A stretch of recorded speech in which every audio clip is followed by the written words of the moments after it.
Салам радиосунда жаңылыктар. Кадамжайда агрокластерлерди өнүктүрүү багытында маалымат жыйын өттү. Иш-чарада жашылча жемиш, күрүч, сүт жана тоок жумурткасы тармагында 1% жеңилдетилген насыя алуу шарттары тууралуу маалымат берилип, ишкерлер жана дыйкандар активдүү талкууга катышты. Муаз ибн Жабал медресесинде бүтүрүү аземи өттү.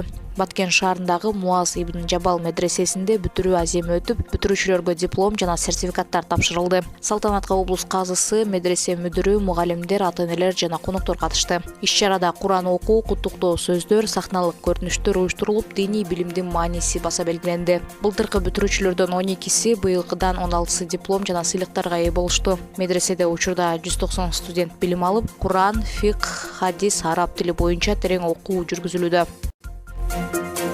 Пенсия жана жөлөк пул алуучулардын саны өстү. 2021 жылдын 1-майына карата Кыргызстанда пенсия алуучулардын саны 807.800 адамга жетип, өткөн жылга салыштырмалуу 28.500гө көбөйдү. Январь-апрель айларында пенсия төлөөгө 34.4 миллиард сом багытталып, бул сумма өткөн жылдын ушул мезгилине салыштырмалуу 5.6 миллиард сомго көп. Мамлекеттик жөлөк пул алуучулардын жалпы саны 308.300 адамды түздү. Алардын ичинен үй-бүлөгө көмөк жөлөк пулун 207.900 бала алууда. Бул жөлөк пулдун өлчөмү ар бир балага 1200 сомду түзөт. Жөлөк пулдарга жалпы 4.5 миллиард сом бөлүнүп, анын ичинен үй-бүлөгө көмөк жөлөк пулуна 1.1 миллиард сом, социалдык жөлөк пулга 2.9 миллиард сом, ал эми балага сүйүнчү жөлөк пулуна 179 миллион сом каралган.